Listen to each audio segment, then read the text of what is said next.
여러분, 나이 들수록 이런 생각 자주 들지 않으십니까? 그때는 그게 그렇게 중요했는데 지금 생각해보면 다 부질없더라. 평생을 붙잡고 살았던 것들, 돈, 체면, 남의 시선, 자식 걱정, 그리고 끝없는 비교.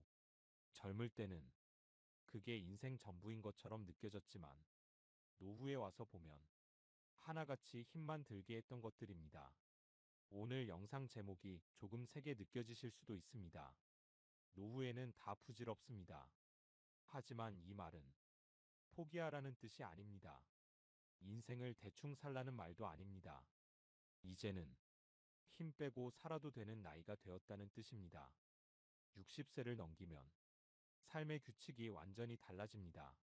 젊을 때 잘 통하던 기준, 노력하면 뭐든 된다는 공식, 남보다 앞서야 안심이 되던 생각들. 이 기준을 그대로 들고 가면 노후는 편해지지 않습니다.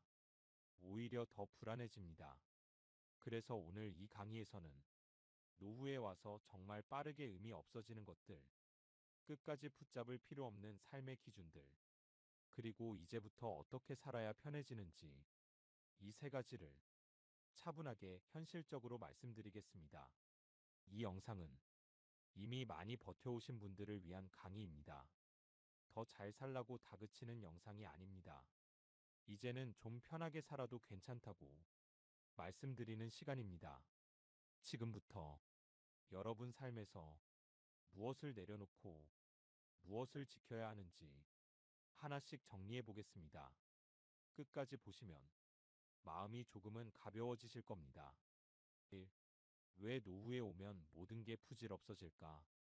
여러분, 사람은 나이가 들수록 세상을 보는 기준이 달라집니다. 젊을 때는 얼마나 더 가질 수 있느냐가 중요했지만 노후에는 얼마나 오래 버틸 수 있느냐가 중요해집니다. 이 차이 때문에 과거에 중요했던 것들이 노후에 와서 하나씩 의미를 잃는 겁니다. 첫 번째 이유는 에너지의 변화입니다. 노후에는 몸의 회복 속도가 확연히 느려집니다. 같은 일을 해도 예전보다 더 피곤하고 한 번 무리하면 회복까지 시간이 오래 걸립니다. 이때부터는 돈이 있어도 시간이 있어도 쓸 수 있는 체력이 줄어듭니다. 그래서 예전에는 목표였던 것들이 지금은 부담으로 바뀝니다. 두 번째 이유는 선택지가 줄어들기 때문입니다. 젊을 때는 잘못 선택해도 다시 시작할 수 있었지만 노후에는 되돌릴 수 있는 기회가 많지 않습니다. 이 사실을 몸과 마음이 동시에 느끼기 시작하면 사람은 자연스럽게 묻게 됩니다. 이걸 지금도 꼭 붙잡고 있어야 하나? 세 번째 이유는 관계의 변화입니다. 노후에 가까워질수록 사람은 점점 관계의 양보다 질을 보게 됩니다. 자주 만난다고 좋은 관계가 아니고 오래 알았다고 편한 관계도 아닙니다. 그래서 억지로 유지하던 관계, 불편한 모임, 의무감으로 이어가던 인연들이 갑자기 너무 버겁게 느껴집니다. 네 번째 이유는 비교가 더 이상 위로가 되지 않기 때문입니다.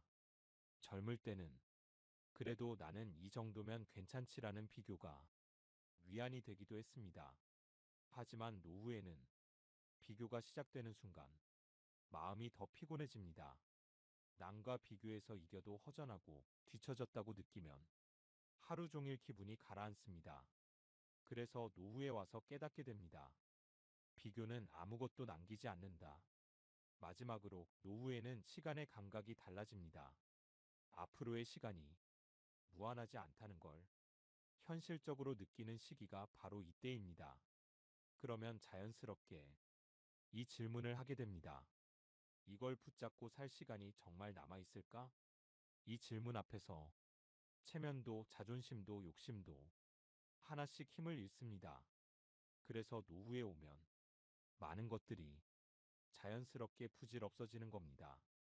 이건 실패가 아닙니다. 인생의 방향이 바뀌는 정상적인 과정입니다.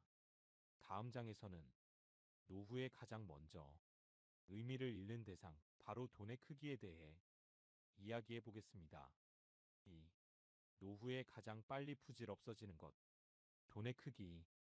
여러분, 노후에 돈이 중요하지 않다는 말 그건 솔직히 거짓말입니다. 돈은 여전히 중요합니다. 하지만 어떤 돈이 중요하냐는 완전히 달라집니다. 젊을 때는 얼마나 많이 모았느냐가 기준이었지만 노후에는 이 돈이 나를 얼마나 편하게 해주느냐가 기준입니다.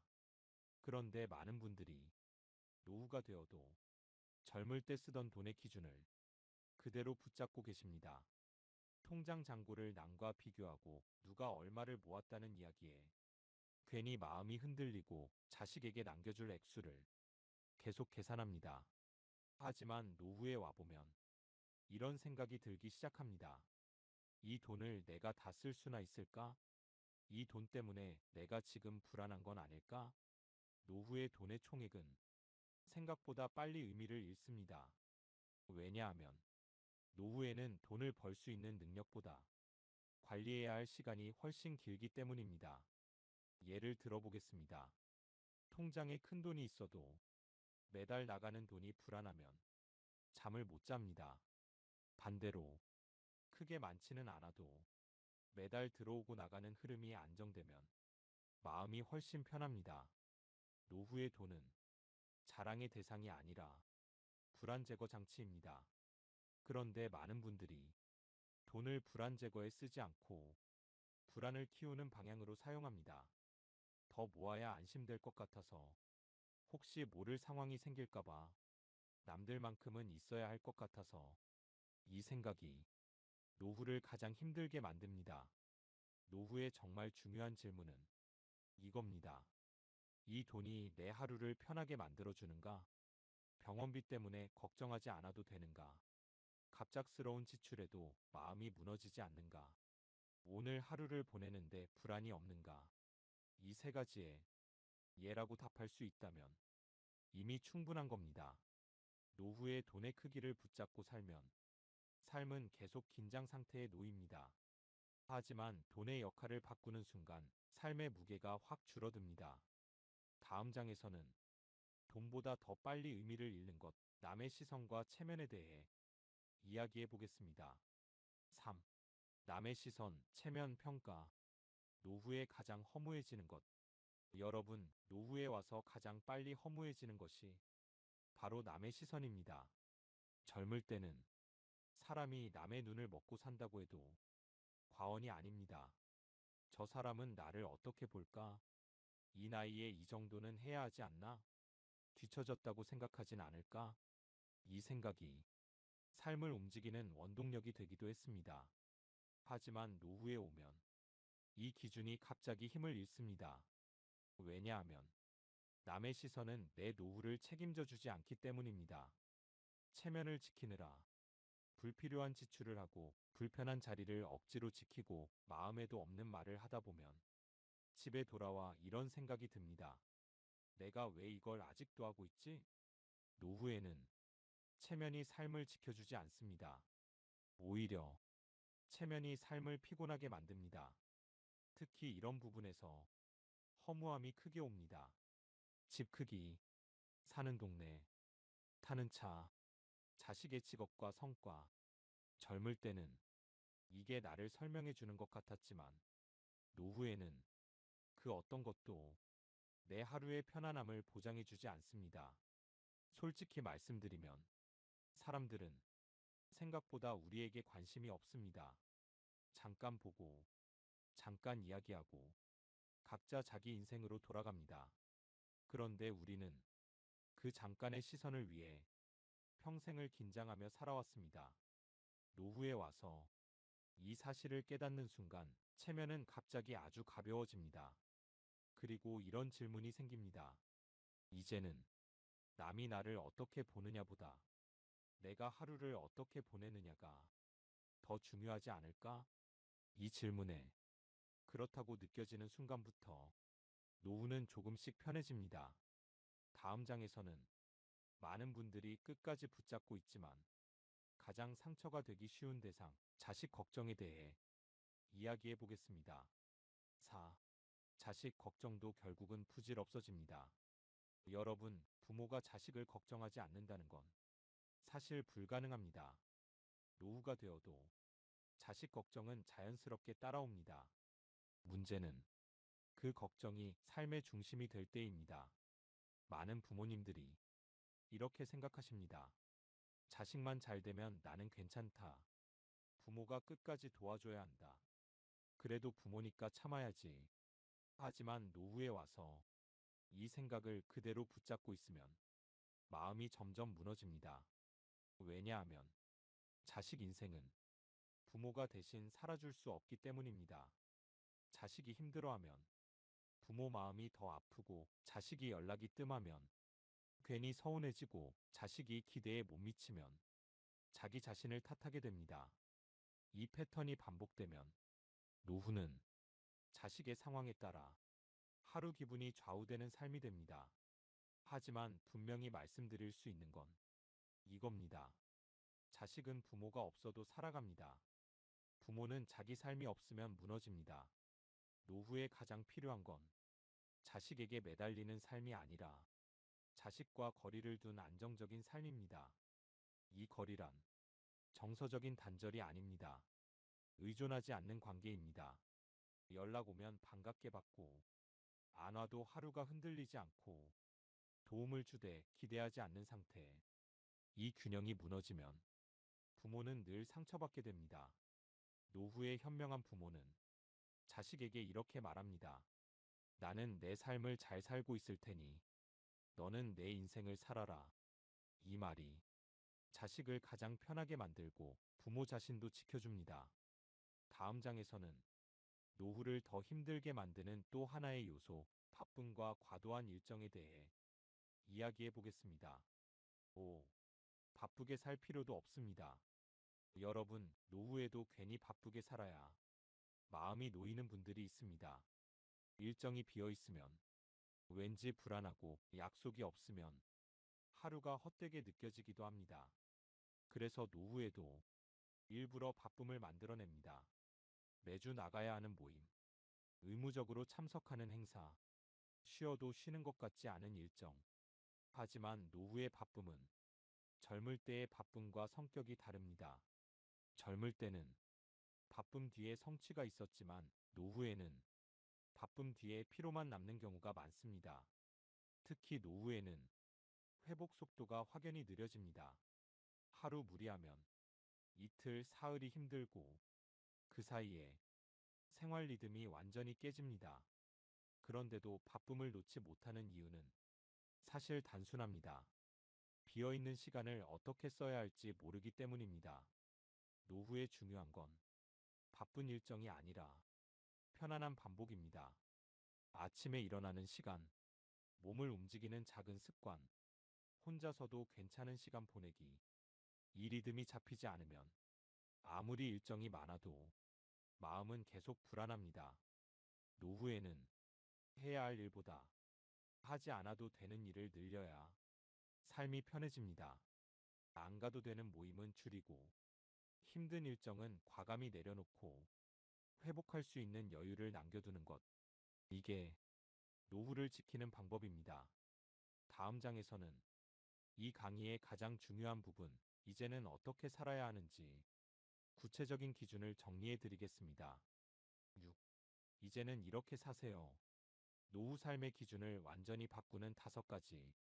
여러분, 지금까지는 노후에 부질 없어지는 것들을 이야기했습니다. 이제부터는 무엇을 내려놓고 무엇을 붙잡아야 하는지를 명확하게 정리해 드리겠습니다. 노후의 삶은 참고 버티는 삶이 아니라 정리하고 선택하는 삶입니다. 1. 크기보다 리듬을 선택하세요. 노후에 중요한 건 큰 계획이 아닙니다. 매일 같은 시간에 일어나고, 몸이 감당할 수 있는 만큼 움직이고, 무리하지 않고 하루를 마무리하는 것. 이 생활 리듬이 무너지면 돈이 있어도 시간이 있어도 삶은 불안해집니다.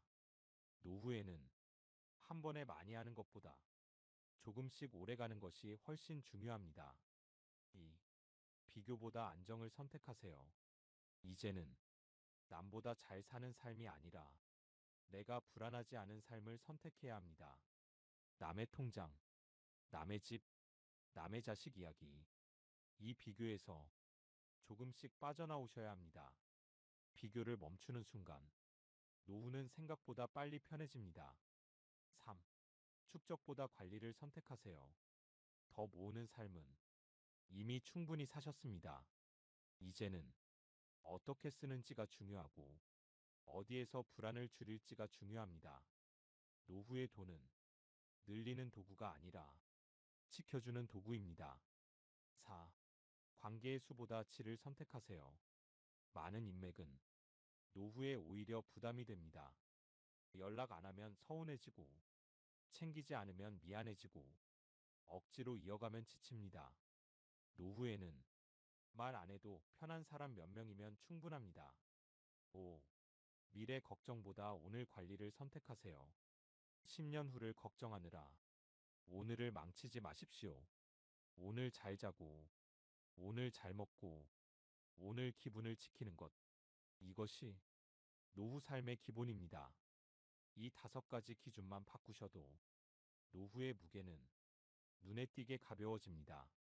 이제 마지막으로 이 강의를 정리하며 중요한 말씀을 드리겠습니다. 클로징. 노후는 포기가 아니라 선택입니다. 여러분, 노후에 와서 많은 것들이 부질없어졌다는 건 인생이 실패했다는 뜻이 아닙니다. 오히려 이제야 중요한 것만 남았다는 신호입니다. 우리는 너무 오랫동안 남의 기준으로 살아왔습니다. 얼마를 벌었는지, 무슨 집에 사는지, 자식이 뭘 하는지 그 기준으로 자기 인생을 평가하며 스스로를 몰아붙여 왔습니다. 하지만 노후는 그 기준을 계속 치고 가기에는 너무 무겁습니다. 이제는 조용해도 괜찮고, 느려도 괜찮고, 작아도 괜찮습니다. 누구에게 보여주기 위한 인생이 아니라 내가 하루를 버틸 수 있는 인생이면 그걸로 충분합니다. 오늘 강의에서 한 가지만 기억하셔도 좋습니다. 노후는 포기하는 시기가 아니라 선택하는 시기입니다. 무엇을 내려놓고 무엇을 붙잡을지 이제는 스스로 정하셔도 됩니다. 오늘 집에 가셔서 딱 하나만 내려놓으십시오. 의무적인 약속 하나, 괜히 비교하던 습관 하나, 스스로를 괴롭히던 생각 하나. 그 하나만 내려놓아도 내일은 조금 더 편해질 겁니다. 여기까지 함께 해주셔서 정말 고맙습니다.